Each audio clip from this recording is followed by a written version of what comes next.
I think there's something wrong with your brain. Mm. And I mean, Actually, you know I'm what? glad. I'm glad that they did reference the first duel they had. So that scene in Clone Wars is canon. So I'm glad about that. But at the same time, I hate the way they freaking. They should have just had a flashback to that, or at least made that episode a thing. I would have rather that. Yeah, yeah, it would have worked. Like the thing with like I said, I view everything that Disney makes as fan fiction. I do not accept it as canon.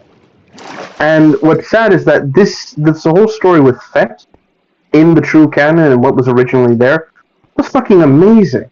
Like he he manages like in the original like Escape of the Sarlacc. He is in there, and it turns out the Sarlacc has kind of like a hive mind connection with every victim it's ever eaten.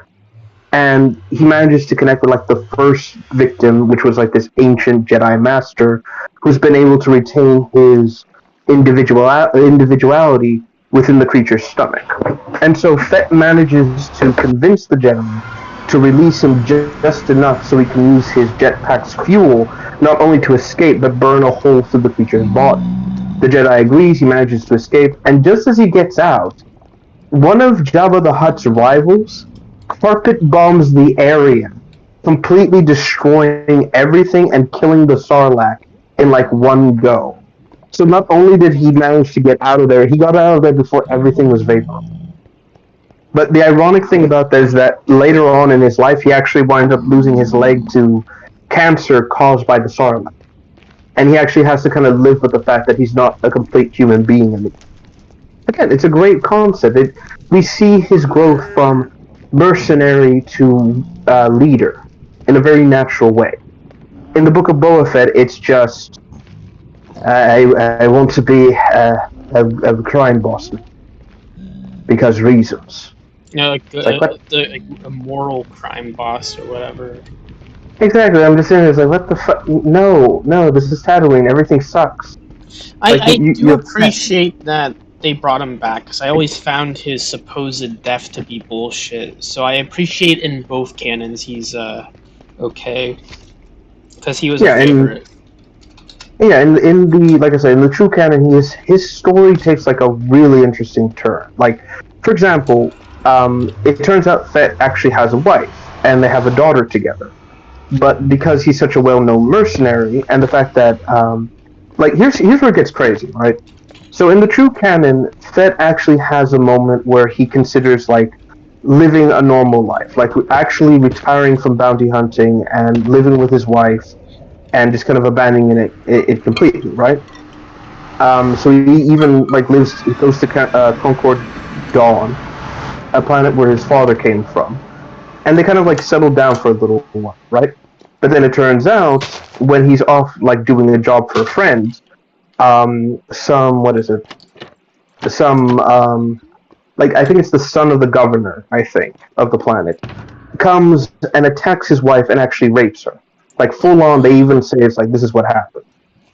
And Shit. Fett loses it. So he actually goes after the governor's son and mutilates him completely. Like there's nothing recognizable about the man. And after discovering that, he decides it's better that she and him aren't together because he knows people will go after her just to get to him. So he kind of puts it aside.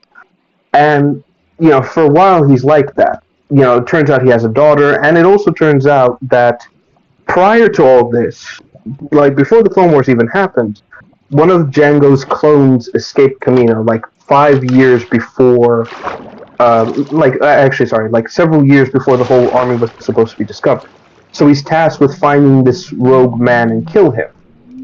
During this whole thing, young Boba is with him, like, trying to learn about this whole thing. Turns out this guy actually settles down with his own wife and has a son as well. Django still kills him, but he doesn't kill the family. It turns out this kid later grows up and becomes Fett's friend because he's the closest thing he has to a brother. Ironically, as well, he actually winds up falling for Fett's ex-wife, and he even kisses her, and Fett sees this. Shortly thereafter, when they deal with this like whole crazy thing, he just casually goes, "You kissed my wife." Like, he's just super like you did this. I saved your life and you did this. It's like, dude, don't start with me. But Yeah. it's like it's again, he has like a whole life. Even after that, he gets older. He actually becomes the leader of the Mandalorians again.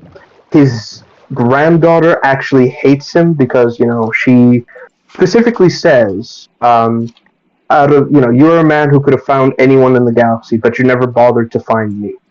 And it's a really powerful statement because it kind of shows us like you really did leave this kid high and dry. Like we know why you did it, but that's still kind of a condemning kind of like, yeah, you did kind of fuck up there. Again, it's these small things that really kind of paint Fett in a completely different light. None of that's in the Book of Boba Fett. It's all just they try to get to that point with no build-up, with no redemption for Fett. It's just kind of like, oh, do this, do that, da da da da da. This will look great on the trailers and promotional things.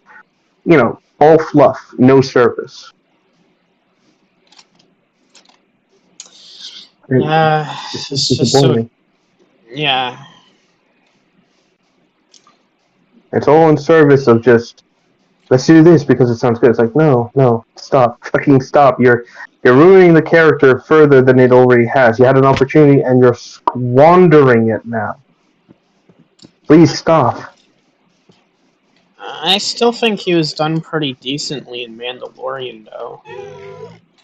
In The Mandalorian, it was a decent idea, and the execution was again decent. This whole he wants his armor back because it belongs to him, and so he kind of tracks down Din. He gets Fennec. Like even when he gets his armor and repaints it, you kind of get this idea that he's still his old self, but he's changed somehow. Like he's a man of honor, but he's still a dangerous killer. Yeah. The part that I was, I don't know. Mm-hmm. I thought it was cool when he shot the ship and he says, I aimed for the other one."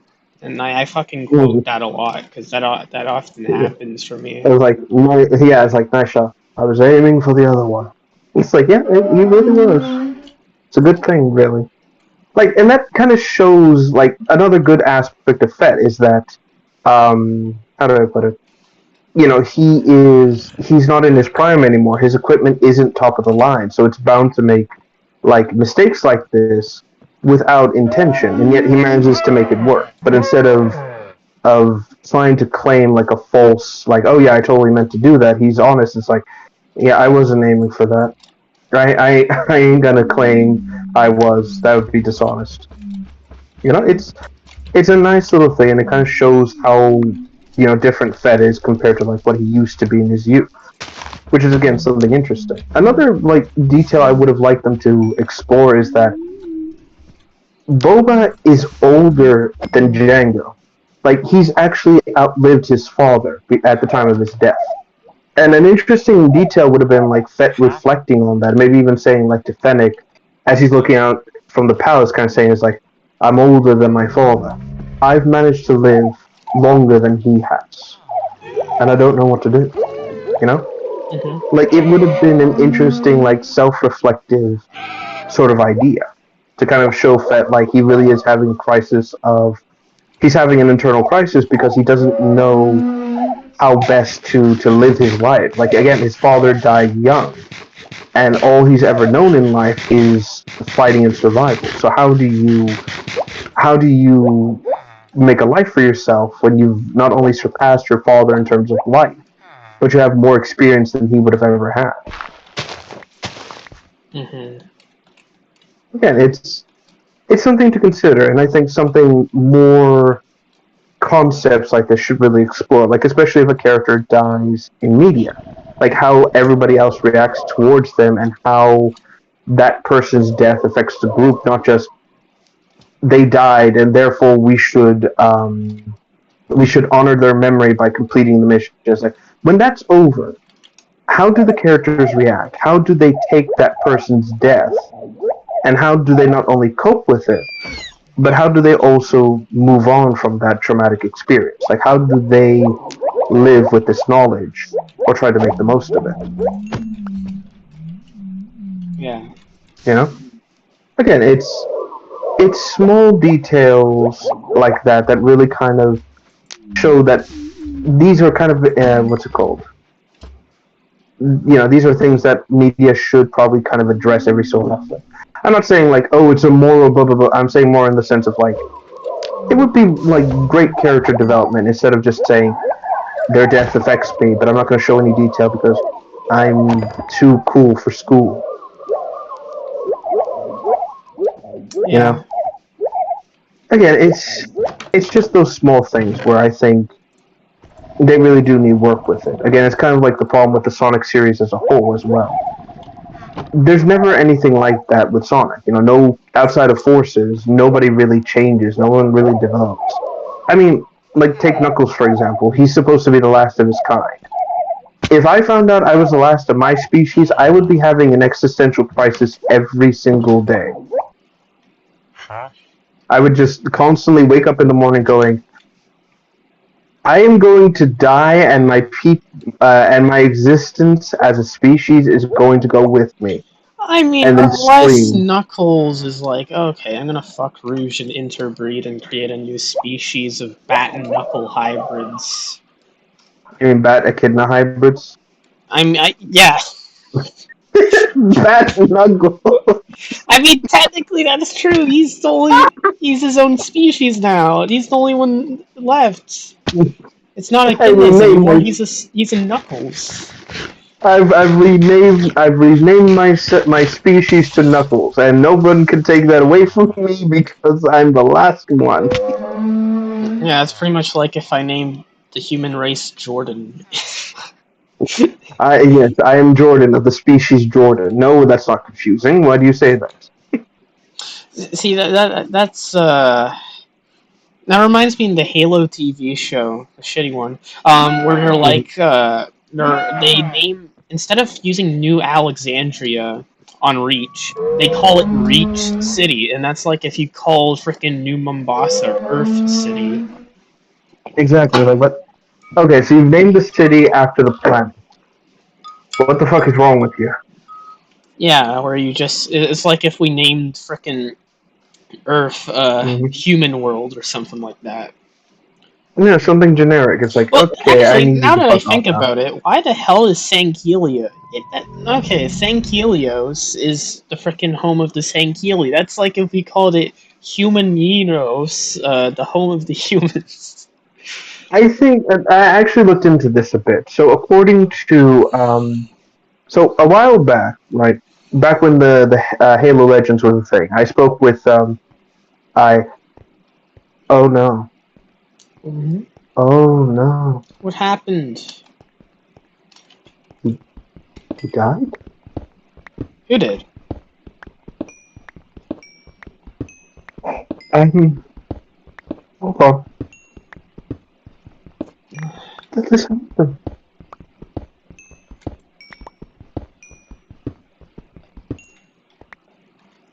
I'm sorry. I need to look something up. Oh, I'm sorry for your loss. I don't know what's going on. It was it was someone I used to work with. An old Oh, YouTuber. Um, what happened? I when okay. Let me compose myself for a second. yeah, take your time. No worries. I'm patient.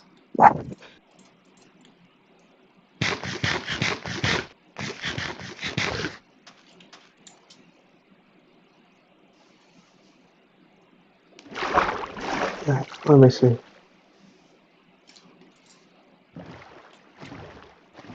Uh, alright, let me see. Please, I'm praying this is just they retired. Um, Me too.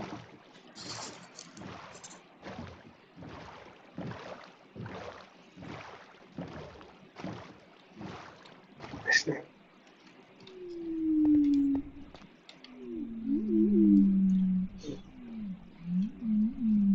Let's see.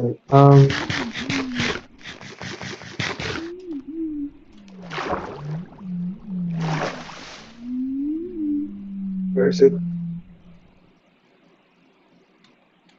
Uh,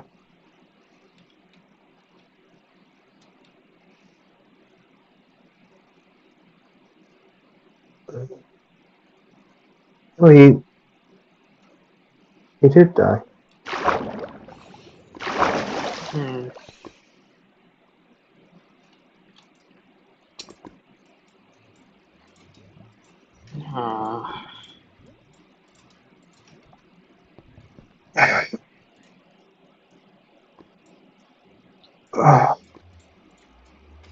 They don't know how he died.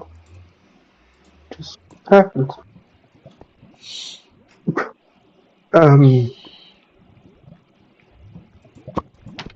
Okay. So give me a moment, please.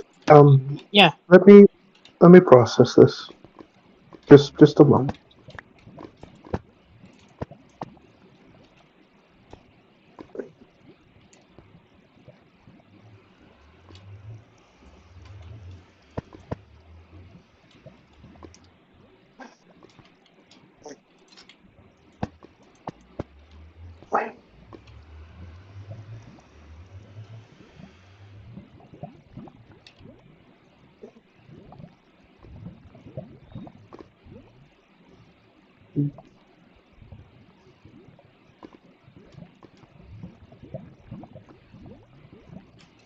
Alright, so I'm good. I'm good. I'm good. I had my moment. All right. I I'm sorry for this. it's not your fault. I was wondering why he hadn't responded. I was, just trying to talk with him, check in. I didn't know this had happened. God, just. Mm. I'm I'm just gonna bury this down for I'll All right. grieve properly at a later time. I'm I'm good. I'm good. I'm good. I'm just gonna. If you I need need to keep my mind off to. of this. Okay. No. I'm good. I'm good. Okay. I'm not gonna dwell on this. I can't. I don't process grief like this. All right. I'm yeah. I'm So about the Halo Legends what was that about? yeah. Right. Halo Legends. So I looked into this and I spoke with someone about this situation. And according to what happened, originally the idea was this that Sanghelios was supposed to be um, just the name of the providence that the duel took place in, not the actual name of the planet. But people, um, a lot of people didn't know what the elite homeworld was actually called. But until that moment, media described it as the elite homeworld, basically. Like it was always kind of focused on what's it called? The I'm trying to think of the right word here. Um, it was at that time it was just known as the high charity, basically. Yeah. But they never intended the elites to have a what's it called? A proper homeworld, basically. Um, Later on, because there was never anything to it, they just adopted the name Sanghelios from the original elite, from that Legends thing, and it just kind of stuck, basically. So it's kind of an ironic thing. It's like if you're an alien and you see media from Earth and it's about New York, and they mention it's like your soldiers of New York. you'll just kind of assume that the planet is called New York or something like that. So I one that of those I things. honestly, I'm gonna be making a video about Halo Legends because I wanted to describe how much I love it because I really do. Yeah, it expanded the universe in really good ways, and it brought the setting to a much more broader perspective, in which the rest of the Halo media hasn't really managed to succeed. It's an interesting way of seeing it that way, you know. Yeah. That said, the what's it called? Oh God, I'm trying to think of the right word here. Um, oh, I'm just trying to think of the right word. I'm trying to hold on. Bear with me. Excuse me. My nose is running a bit there, so just bear with me. But that's the thing about it, where it's a common problem with a lot of media, especially those that kind of are ongoing. You see, there's just some information that gets lost in the shuffle, and eventually things become a bit more clouded and muddy as it is. With the case of with the case of things like that, it always kind of becomes an ongoing issue. The further you go on with something, basically. Yeah, and there's really not much you can really change or adapt to. Again, with the Sonic series, it's kind of a similar problem where you reach a certain point, and after a while, you just kind of sit there and go like, yeah, there's really nothing that can be done, or there's nothing that we can. Um, oh, I'm trying to think of the right word here. There's only so much you can do in expanded media and things like that before it eventually becomes kind of like a what's even going on, you know? Yeah. Like I said, with Archie and things like that, it always kind of becomes a sort of like ping pong back and forth sort of thing, um, choosing what you want to make canonical versus what you want to do for the sake of fun, really. And Yeah. it always it will always go that way, effectively. Sorry, I am kind of running off what we last said. Where did this conversation go from originally? Oh, we were talking about the frickin' Human City thing, right? Right. Yeah. We're just gonna keep bringing it back to this other thing. So, again, it's one of those things where I can't help but wonder how far things could get, basically, in terms of something interesting. Ironically, though, something else that's kind of been on my mind as of late has been, projects that really don't go anywhere or are ambitious, but they never draw the crowd. That's a fear of mine. I'm scared of my never reaching that, I guess you could say. Right. The best way to approach a project is I made this because I wanted to make it, not I made this because I did it with the intention of drawing a large crowd. And sometimes, sometimes this can work. Other times could be a bit more suppositious, we'll say. For example, I'll use this as an example since it still relates to Sonic, basically. That whole situation with Balan Wonderworld and how that basically rose and then crashed, essentially. You've ever, I'm sorry, was it Wonderland or Wonderworld? You ever looked into that game or heard about the whole situation with that? I mean, I've heard a little bit of it, but I haven't, done full research into it. Alright, so to give the cliff notes, I think it was one of Sonic's creators, one of the original members of the crew, I should say. I don't think it was Jun Sonoy. I don't think. No, not Jun Sonoy. What's his name? Oh god, everyone jokes that it's Sonic's father. What's his name? Yuji Naka? Exactly. I don't. No, it was Yuji Naka. Fuck. Okay, so Sonic's dad decides to go over to Square Enix, and he wants to create a new game, which was basically kind of like a spiritual successor to Nights into Dreams. It was called Balan Wonderworld, and apparently Square Enix fucked him over because they didn't give him enough time to polish out the game and actually get it to a competent state. And how do I describe it? Actually, I'll pull up the control screen so you can see what I mean.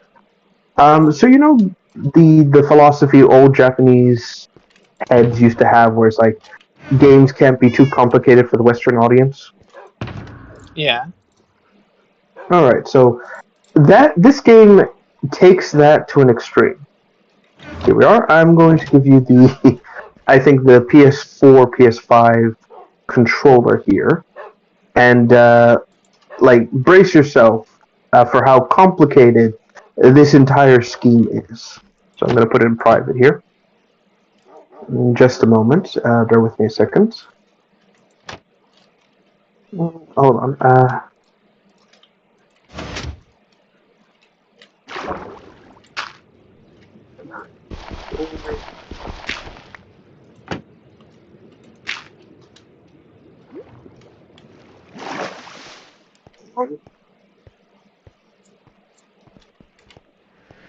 We're just talking to someone who heard the news and is checking in with me. Mm-hmm. Yeah, here we are. So there's the controls. Behold. Let me see. Okay.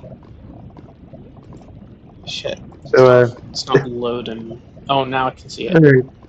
Yeah. So notice anything peculiar? Everything's jump.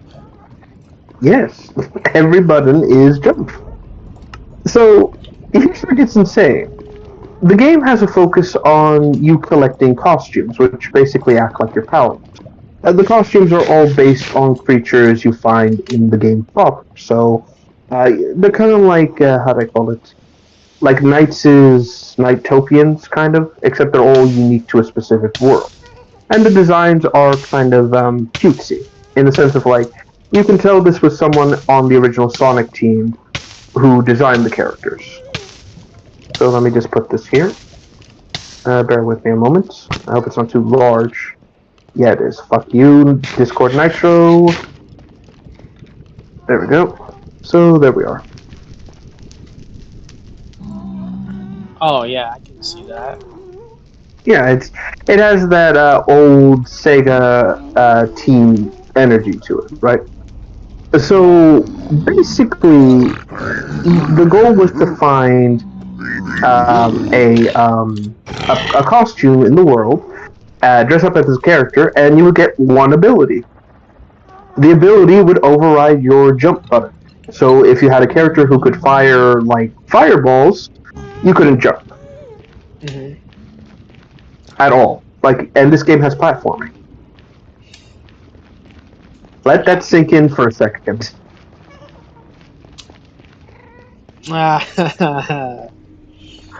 Yes, you can imagine how fun, in quotations, and that would be. It's like if you got the fire flower in Mario and then suddenly you couldn't jump whatsoever. I was bound for disaster.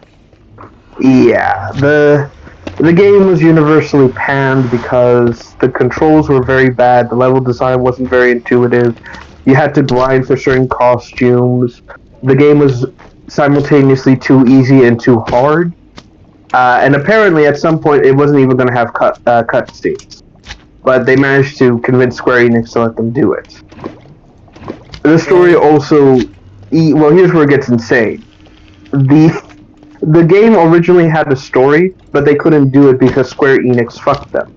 So the only way they could tell the story they wanted to tell was actually release a novelization of the game.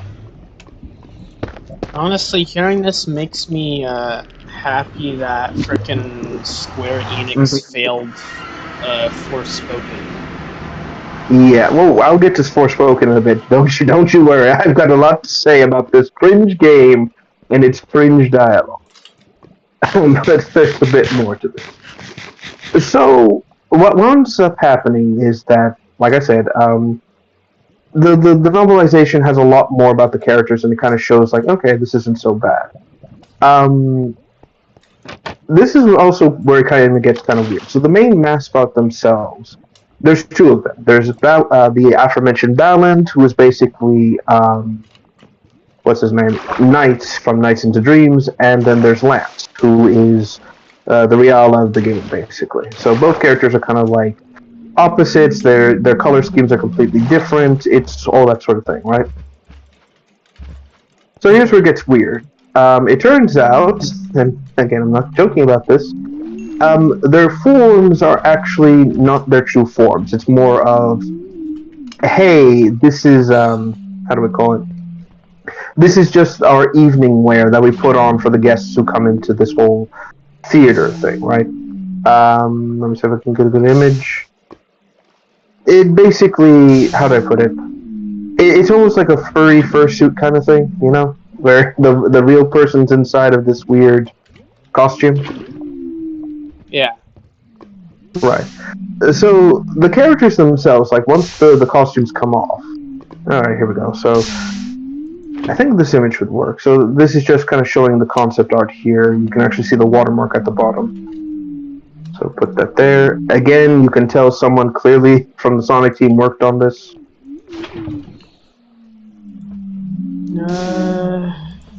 Yeah. Moses. Okay, so turns out, like I said, that's actually not what they look like. Once the character kind of sheds the hat off and everything, it is the most yaoi bait thing I think I've ever seen. And that's saying something. What is yaoi? Gay porn, Japanese thing, you know? Oh, okay. I forget you weren't around when the yaoi craze was a thing. Well, I'm also just blissfully unaware of shit. Yes, you are, and I envy you.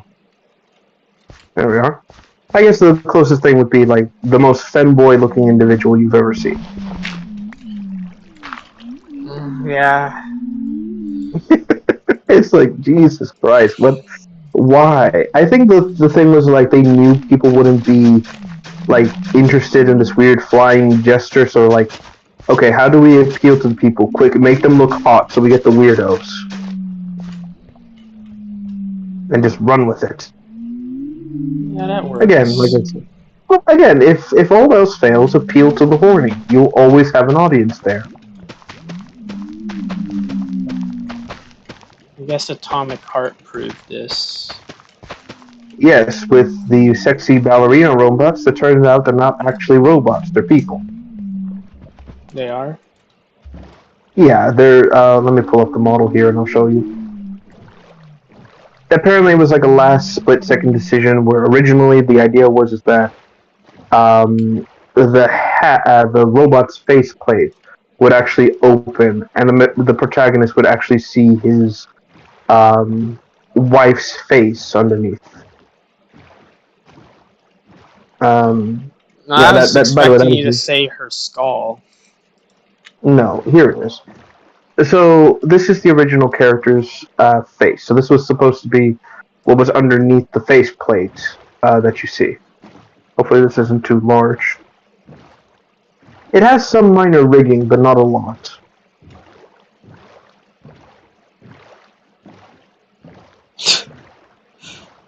I guess that's not appealing. No, basically people wanted, you know, they fell for the whole ballerinas as they were. So what wound up happening is that they kind of omitted the scene where the what's it called? The faceplate would come off, and you would actually see his wife's face underneath, which would then lead into this whole scene like, oh my god, my wife! Like it was cringe. So that's why they Especially kind when of omitted he's them. getting crazy with that fridge. Yes, the horny fridge. And it's like not that kind of reminds me of the Prometheans in Halo 4 where Yeah, kind of. they just scream their faceplate, or even Five Nights at Freddy's sister location when that happens, or in my fandom. Obviously, that's what it's inspired from. Definitely not a common Oh, sci-fi trope. that was actually something I wanted to mention as well. Going back to our point about FNAF and things like that. Like I said, when my friend and I were around with FNAF when it first started to get like popular, we only experienced the first 3 games, and we actually saw it. We actually looked at it. It was like, okay, this is pretty cool. And then we left it at that point. You know, we didn't pursue it any further. We just went, and we're done. You know.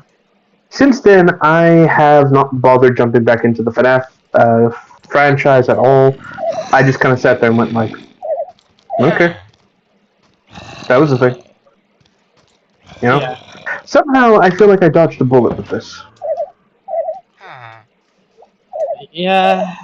I mean, I guess so because the communities ever since Theft King showed up has been a complete even before of course the FNAF community has always been a toxic cesspit, but the YouTubers didn't get involved until Theft King made it popular just to be super negative towards FNAF.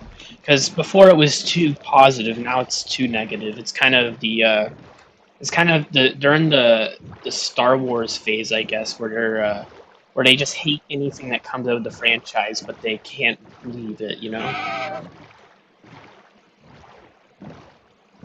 I understand. It's kind of the same situation, and like I said, when it comes to the whole situation with Theft King, like he really did not do him any favors. He set himself up to He's fail, and still instead of like kind spurging of out. He's still spurging out on Twitter. He was defending this pedophile who worked on the official art of FNAF because apparently it's hypocritical of people to, cancel her, but to also be angry that Scott got canceled, even though it's completely different things. And yeah, see his point. I see the point from like this sort of like warped reality mirror, but at the same time, this is a child predator. yeah. You know, maybe the cancellation is warranted for a reason. Theft King, just it's like Theft King. Good lord, but that's what I mean. The problem with the FNAF community is that it's full of a lot of young folks, and these are people who haven't really matured. These are people who kind of take FNAF too seriously and just kind of run with it I to the mean, point where you just sit there and go, that's the thing. That's the reason the series is getting more to the PG-13 feel. It's not because of money. It's just because the audience is full of kids. It's not. It's just the right business decision to do. It's not because they're trying to, you know.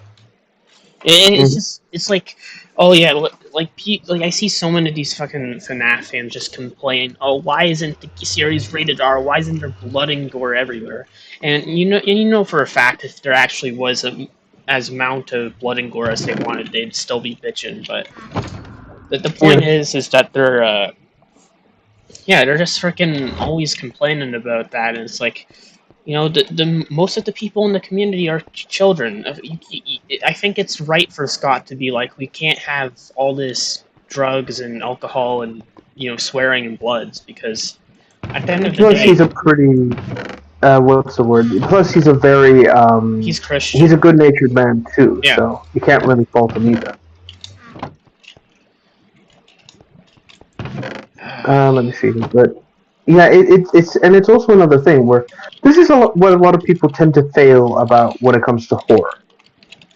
The point of horror is that you're not being scared 24/7. Horror is at its best when the horror itself is in the background, where your brain is what's causing you to what's it called? to think of the worst possible scenario, and then gradually, the tension ratchets until it eventually snaps, and you have like the most like oh my god kind of reaction, a true visceral fear, basically. But that's been lost these days. The FNAF games never needed frickin' gore or anything like that to be scary. The most gore that was ever in frickin' FNAF was a scene in the sister location and the game over screen for FNAF 1. That's the most they're getting, and I don't understand why these people have some warped sense of reality that this series was some edgy edge fest that was never sci-fi. Because the horror, like again, I've mentioned it before, I'll say it again. People's brains fill in the blank for the most like awful thing, and it winds up kind of drawing an interesting sort of thing. That's why people are like they want what they have in their brains to be on the screen, essentially. And it doesn't really go that way. And the reason why is because and this really is a point of contention. It's because if you do it like that, then the tension of the monster is lost. Like, for example, I'll give a good example about this. I like to refer to it as the aliens effect. In Alien 1, the alien was scary because it always attacked people from the shadows. We never really got a good look at it until like towards the end and scenes like that. But it still retained its horror factor and its nigh invulnerability. All of that is thrown out the window with Aliens, where we see legions of the fucking things getting mowed down, but their terror now comes in the form of the Horde, essentially. So now, even though, Marines are tearing through them, it's a moving wall of teeth, acidic blood, and tales of death, With FNAF, it's the fear of what they'll do to you that makes it truly scary. Because your brain pictures the worst possible thing that could happen to your character. And that's just, they describe the spring suits. They say, like, if you wind up getting put in there, the only thing that's ever going to see the light of day are your eyes. It's like, oh, God. Like, it makes you realize just how in danger you are and how close to death you're going to be. And the fact that you survive these events leads you to, keep your head above water and say, I did it. I made it. And again, this all kind of comes to a head with, the final game in the series, the third one, where we see, not in graphic detail, but in pixelated detail, what happens when someone gets locked in a spring lock suit. We don't need to see or hear the grisly details of the purple guy getting ripped to pieces. We can see it in both the pixelation, and our brains fill in the blank, and the rotting remains of the Springtrap suit, and like how absolutely horrifying this thing is. And that's it. Again, we get what we need out of it all. There's no need to drag it out. Have you ever heard the expression "neutered by repetition"? No. Okay, it basically describes if something shocking happens once, it's horrible and it stays with your brain and you can never unsee it. If you see the same thing repeated over and over again, it loses that horrifying nature to the point that by the time you see it the fifth or sixth time, you're no longer disgusted by it. You're more like, okay, I've seen this before, move on, please. Yeah. Yeah, it's like, to use an extreme example, it's like if we see a scene of a character being raped on screen. We're horrified, we want it to stop. But if it keeps happening every other time where they cut back to that moment, it stops being horrifying because, again, we've already seen what happens. We don't need to see this again. Yeah, honestly, I'll be honest. Vor outside of the context of, animations and horror movies scares the shit out of me. And I bet if I exposed myself more to it, I wouldn't care as much, but, Mm-hmm. Exactly. It's gradually over time, the more you're exposed to a certain aspect, the more you lose the aversion. And it becomes mundane after a while. You don't really feel that, oh my god, how repulsive, the more you see it. Eventually, your brain just kind of goes like, oh yeah, I kind of like this. And then you start questioning your sexuality even further. Yeah. It's like, that's a new thing about me I didn't know. But again, it's one of those situations, and speaking of that, that's kind of what I noticed with your animations, where at the start you were kind of reserved about certain aspects, but as you got more used to it, you just kind of went balls to the wall with a lot of stuff, which I again I appreciate. was. Yes, slight reservedness in a lot of the things you did. How so? You didn't make many of like the war scenes that graphic. You kind of kept things kind of simplistic and pushed it along as soon as it needed to be pushed along. I just Like didn't things like have that. the materials I needed to make it as graphic as I wanted it to be. Okay, then never mind. I'm clearly wrong. I mean, I do agree on you a little bit with that, because things were a lot more simpler back then compared to now, because I didn't have a plot A till dedicated following.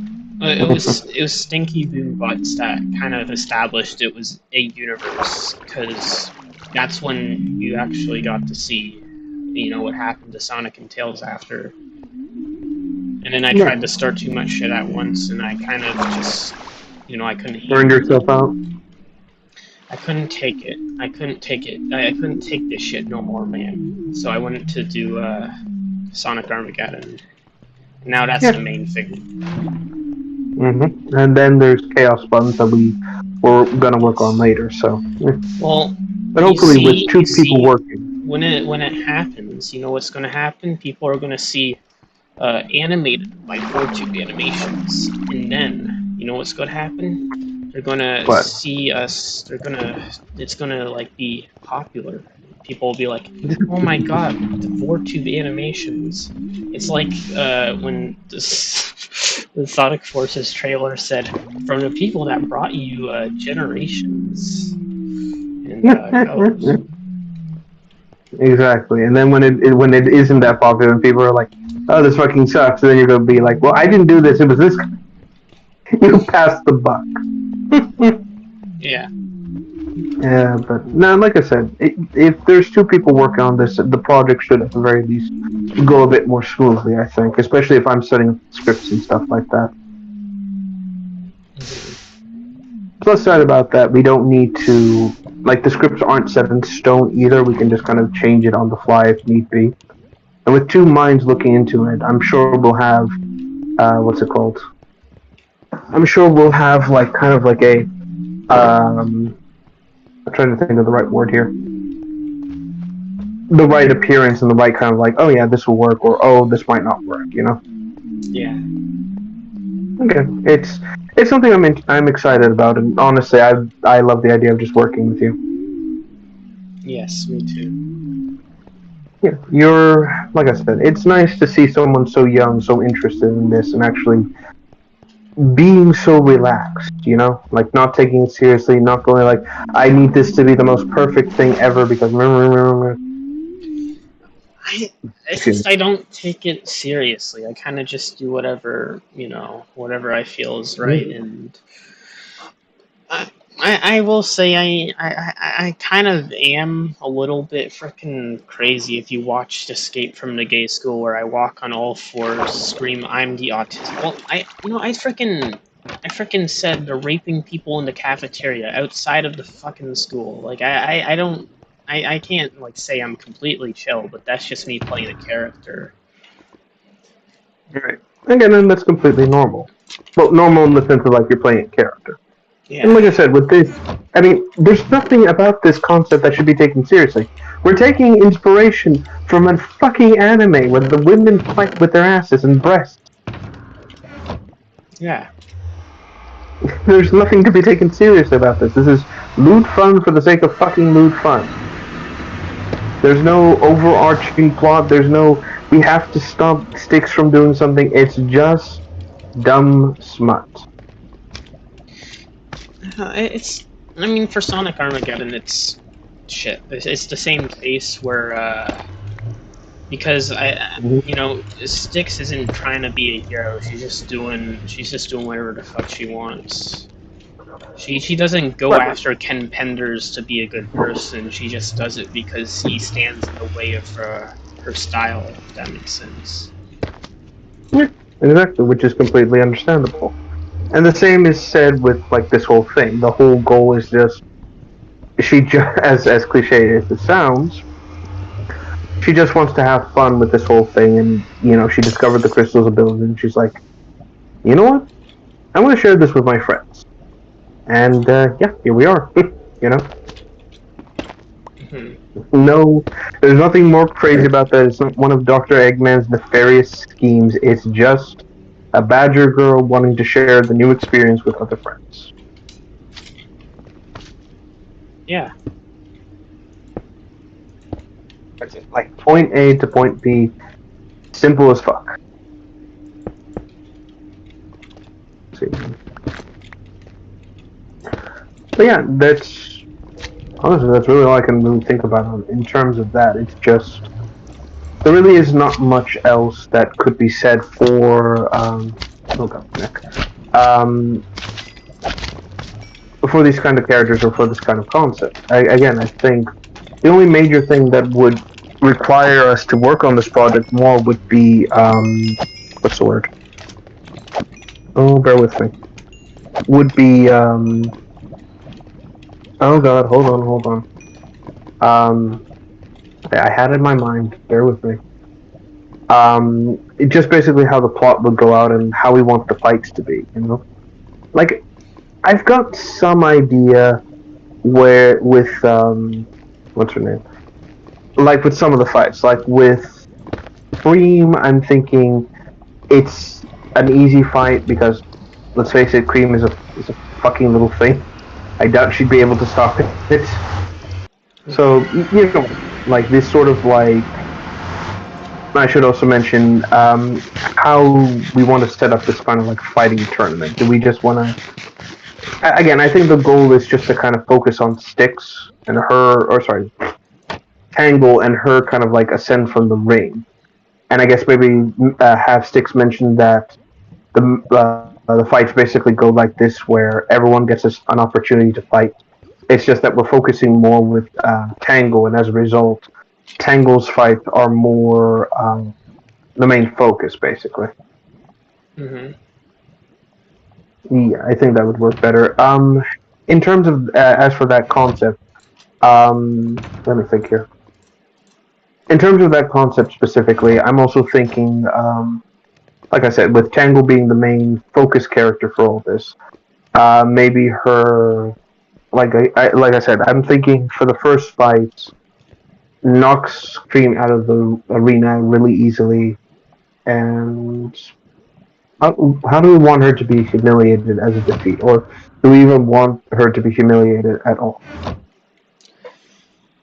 Uh, I don't know how you would do that. I don't know Mhm. what type of scope you're going in here in terms of content.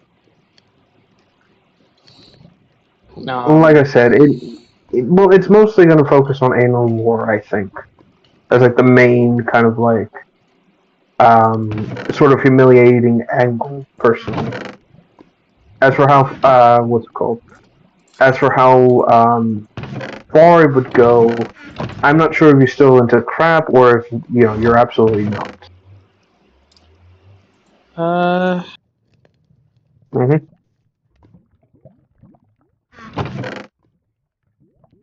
All right, so then let me think.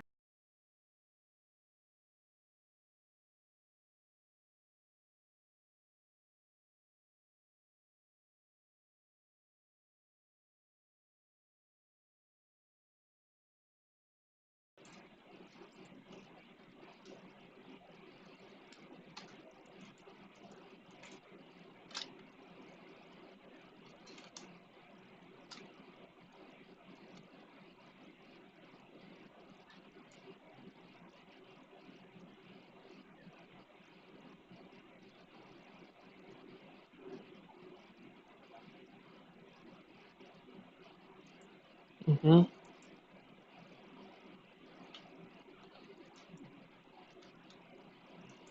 mhm. Yeah,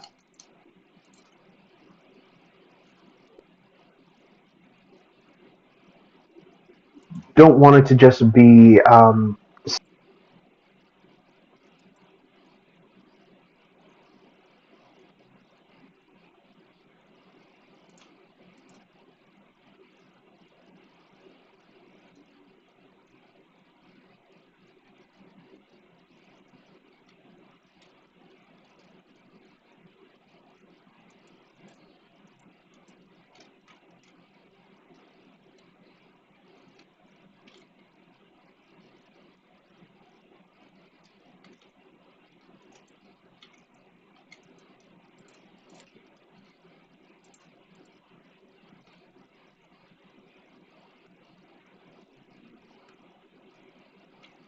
Yeah.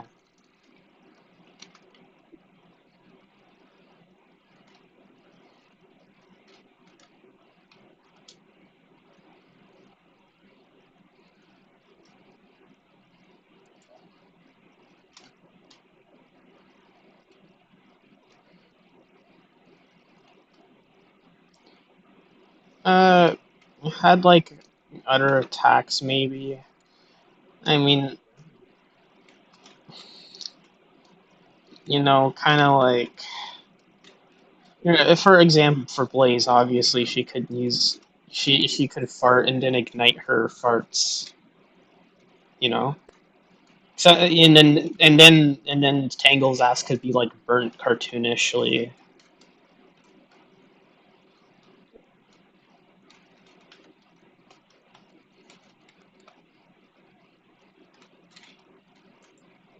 Moveset, yeah. Like 8 marbles, 2x. Wait, do you know what 8 marbles, 2x is? Okay, so have you seen the legendary review 12-year-old me made on 8 marbles, 2x? no, I don't think I have. Okay, I was just, that's kind of an iconic Jordan is great video. Sorry, I almost fell in Minecraft. Okay, 1, 2, 3. Yeah. It's fine. I'll need to look into that then.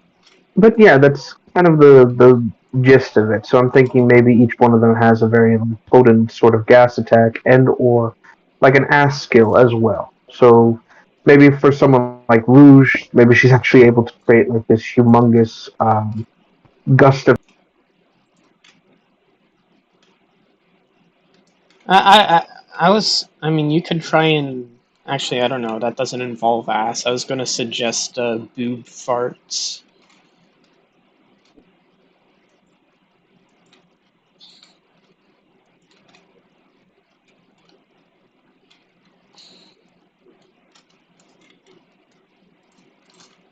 Yeah, that's what I was worried about.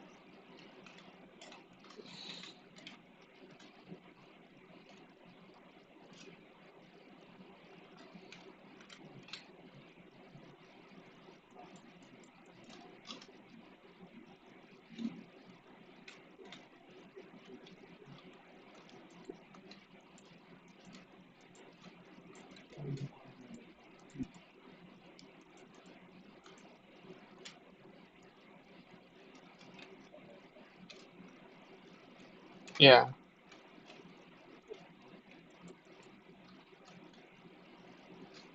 Uh, Rouge?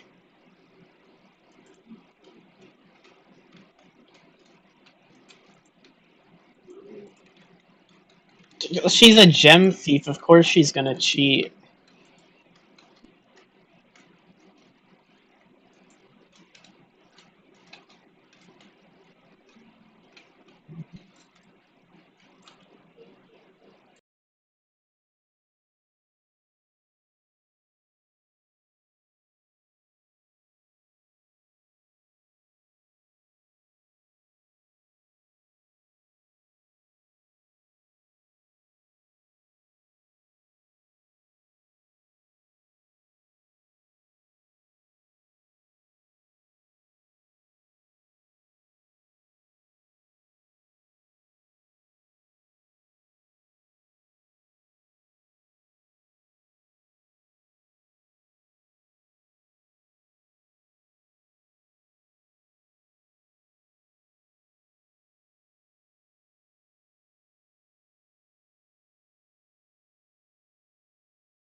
Yeah.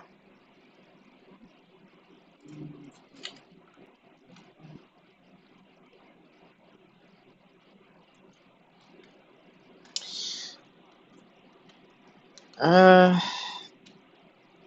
I'll be honest, it's kind of hard for me to say because, she has the primal cheeks of power, I guess.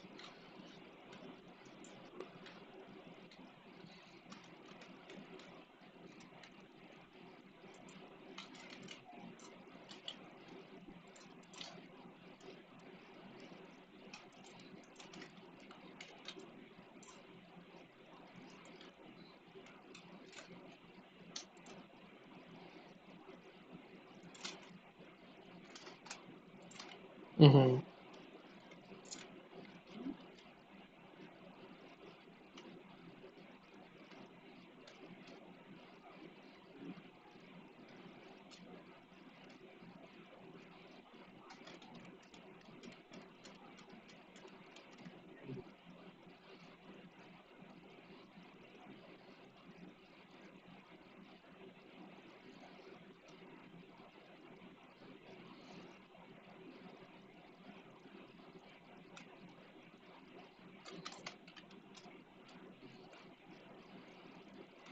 Yeah.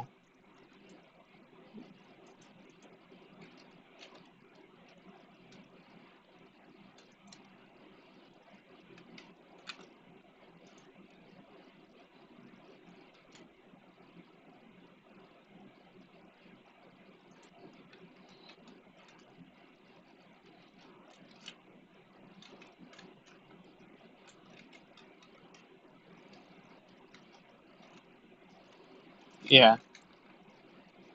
Yeah. That works.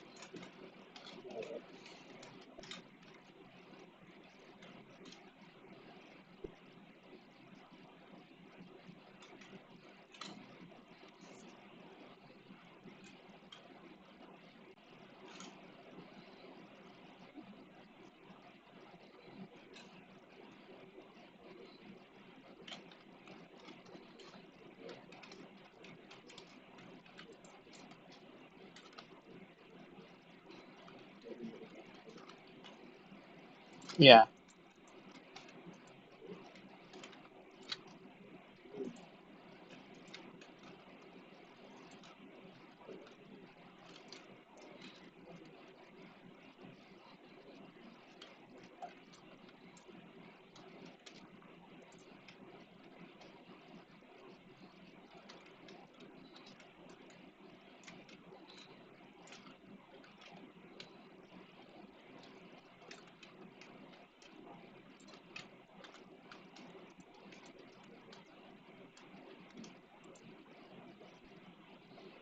Hmm.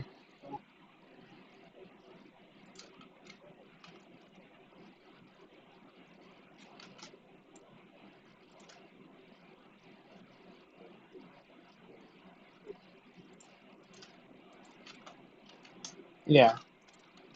Yeah, that works.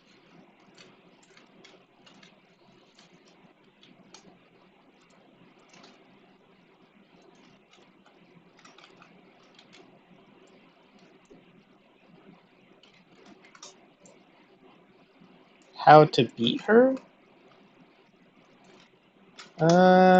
Well, you could, I'm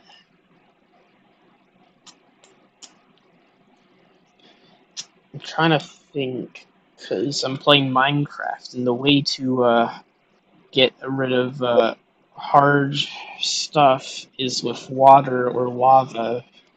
And if you play rock and paper scissors, if you use the paper, you get rid of the rock. So, huh.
Yeah.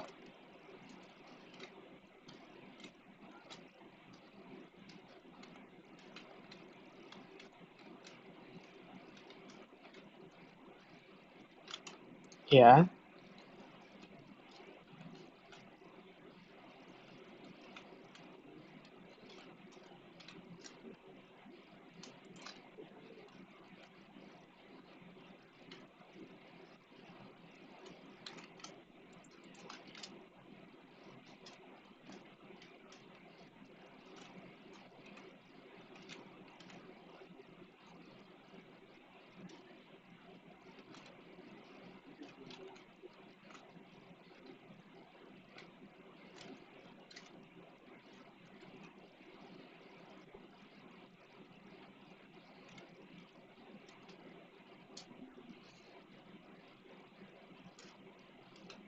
Yeah.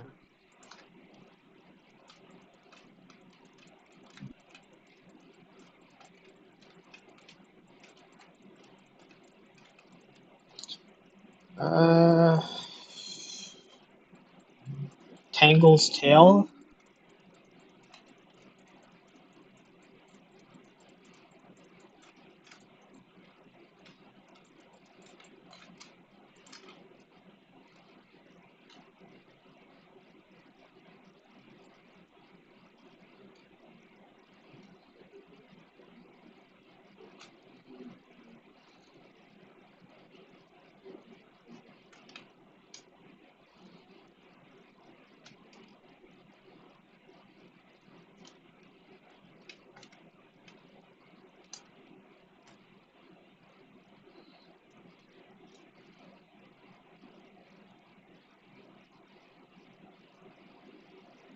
Mm-hmm.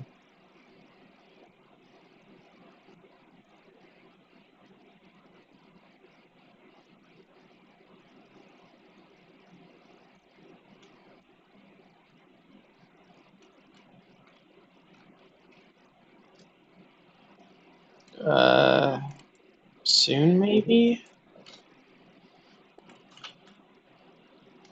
I just don't exactly know what could work.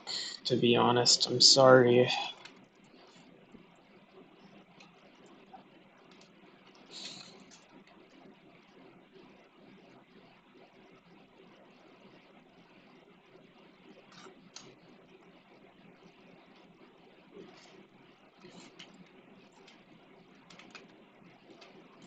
All right.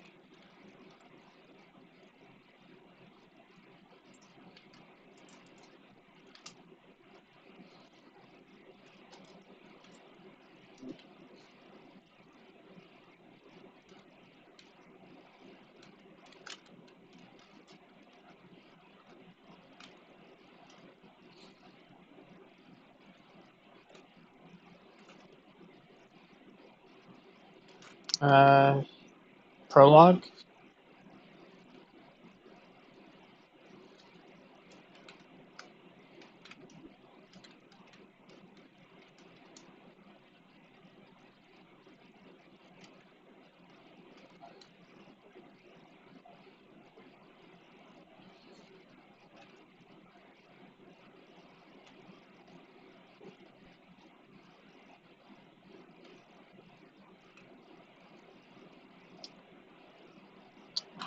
Should we do it like Sonic the Fighters, where each time the arena's in a different like location?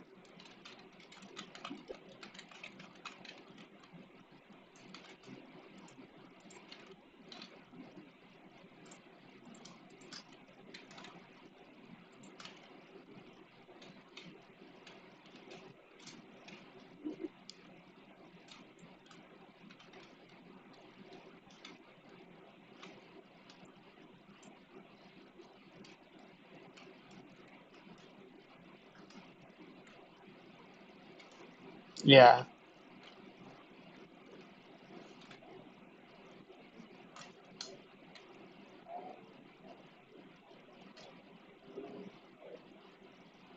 I don't know. I'm just tired.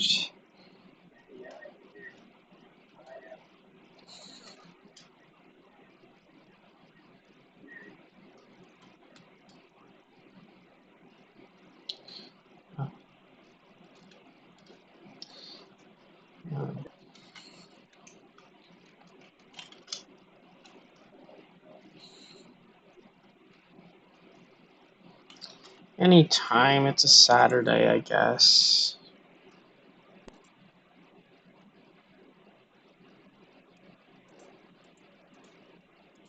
Yeah.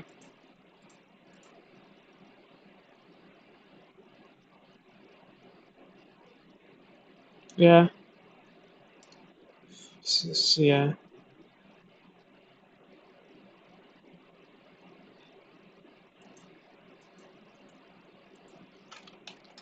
Okay, see ya. Good night.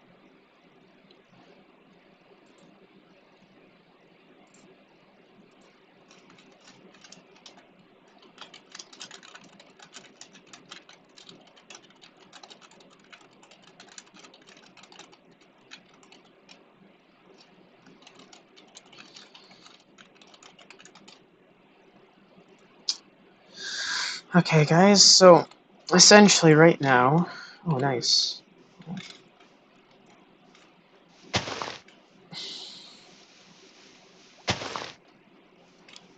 I don't know. So I'm just trying to. I don't know, I have this lava cast here, I guess. It's supposed to be another, like, tower, because we're trying to. I don't know.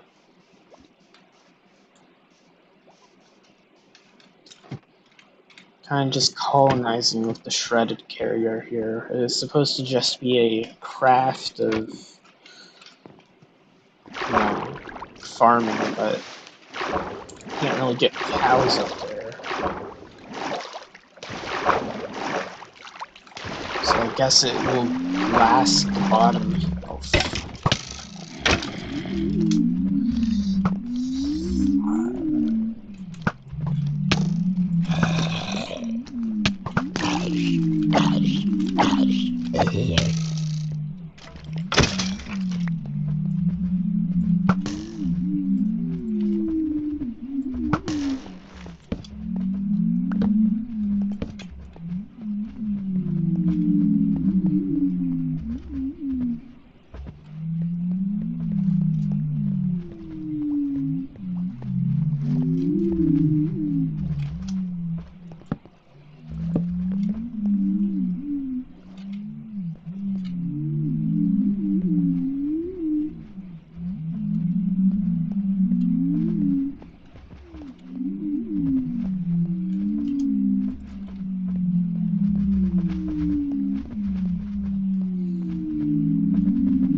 thank you. Your sacrifice will be welcomed.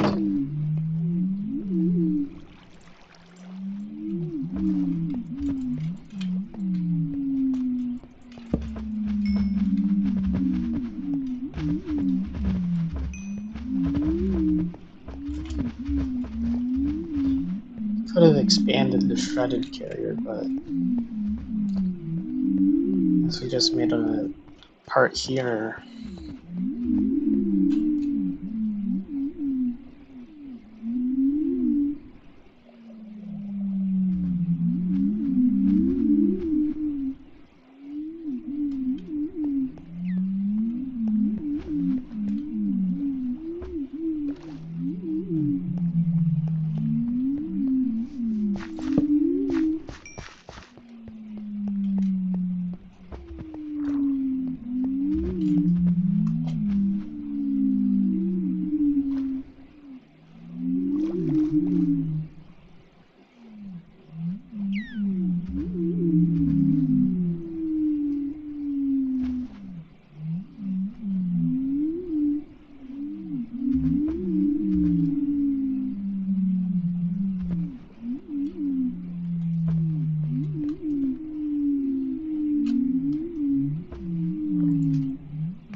I'm just realizing how stupid of an idea this was, considering the fact there's water here. So trying to build a wall is like...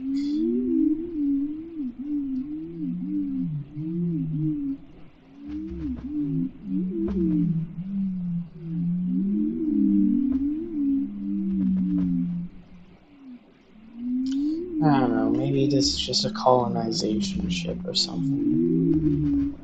Just going against my original intentions here. So now this just draws more eyes up here.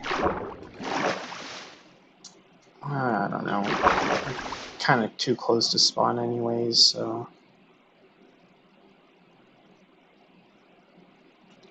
Obviously, what we need is a ship big enough to hold some shredded carriers, not a, just this single shredded carrier here. I have to look installing that add-on that saves your builds, so I can try and create some schematics here, so...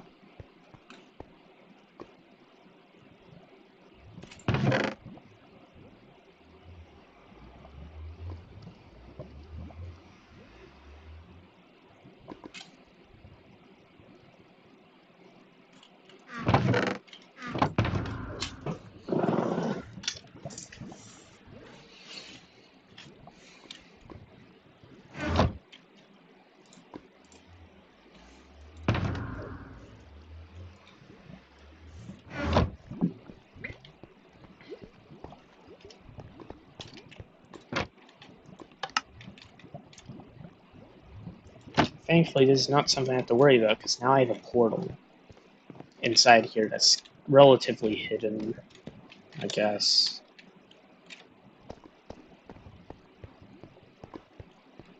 Alright, what the hell? Let me look this up.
Yeah, so height limit is still the same.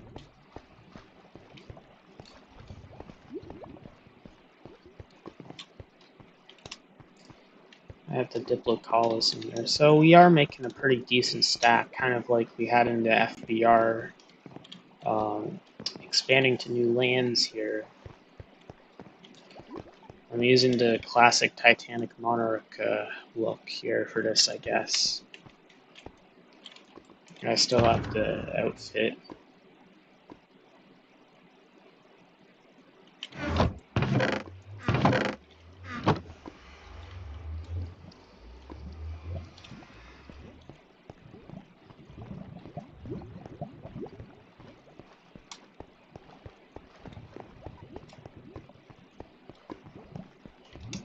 I did put the water stuff here.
Yeah, I guess maybe it's just like here to be docked, because the intention of this was just to be like a small carrier that just had its own portable farming system that could just be used to, I don't know, maybe it's here to kind of set up a farm too. I don't know, I feel like I was just going against the concept of it all, and trying to make a city down here might not be the best idea. I don't know. Maybe a building all over this ocean. It's a good idea.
I don't know, there's also a very rare chance anyone comes across this anyways, I guess. People only got here for nether portals.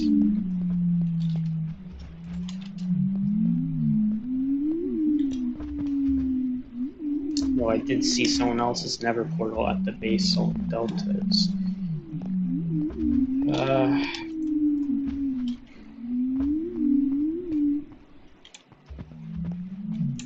Yeah, it should be fine. We'll try and make like some fortress down here, I guess.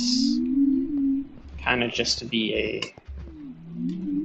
just another base. I can't put all my eggs in one basket, so to speak. This can be a open base, if you will, and we can just put all the resources in the safe house.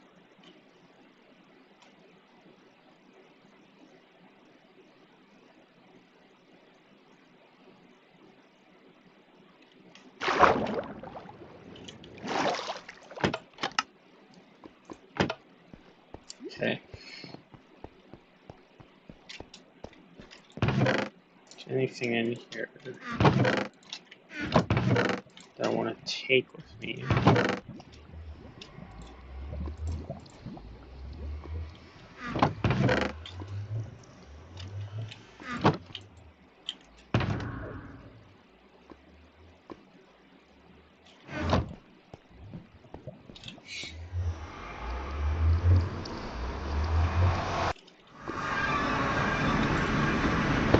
So what I kind of did here was,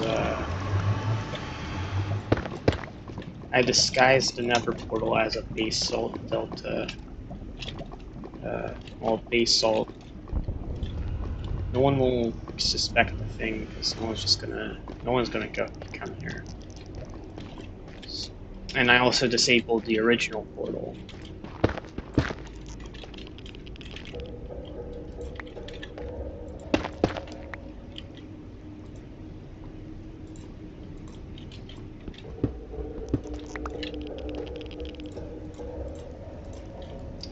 The Nether Fortress didn't really have anything of value. Yeah.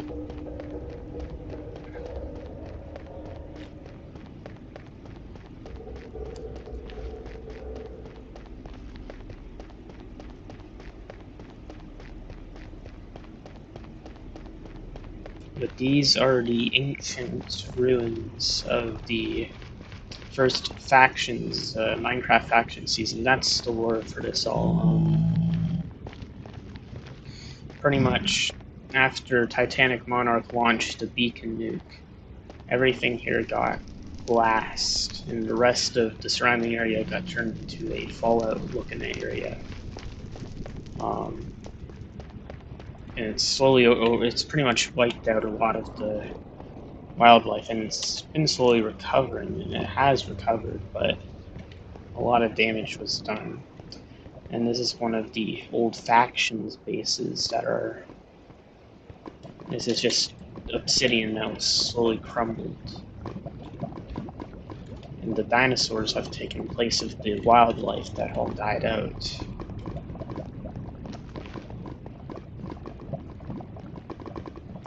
And these portals take us to this area.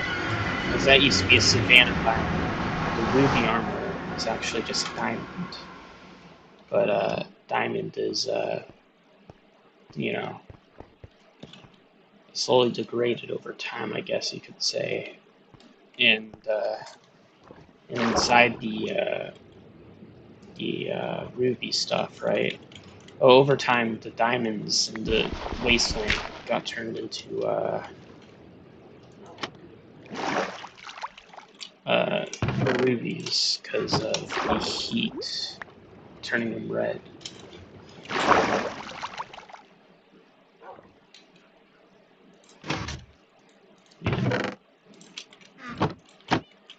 Guess no one's so we can go to the circuit box.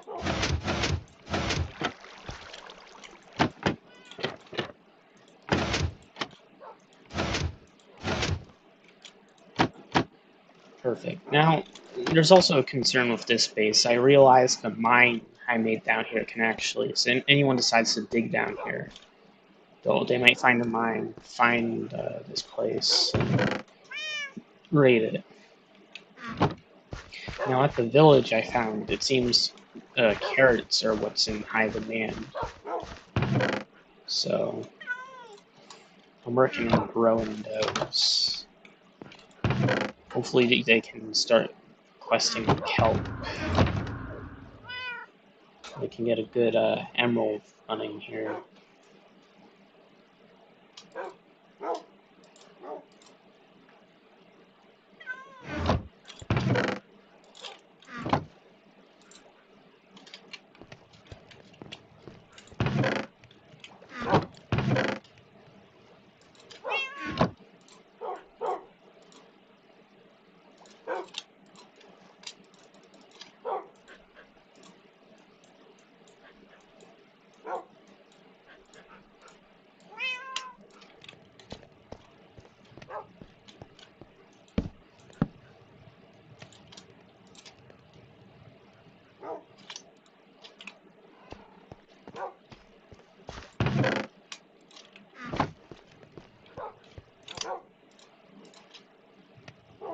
Yeah, these aren't good.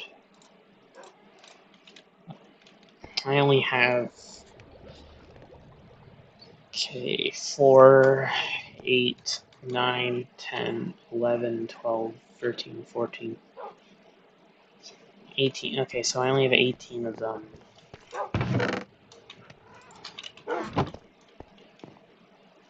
And I need 24, and it's still not like... These aren't good.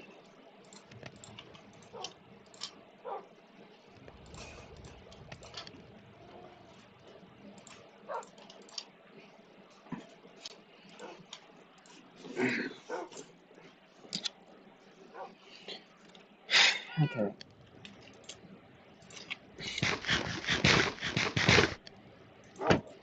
I don't really have a use for dried kelp other than storing it. Anyways, I'm gonna log off. Good night.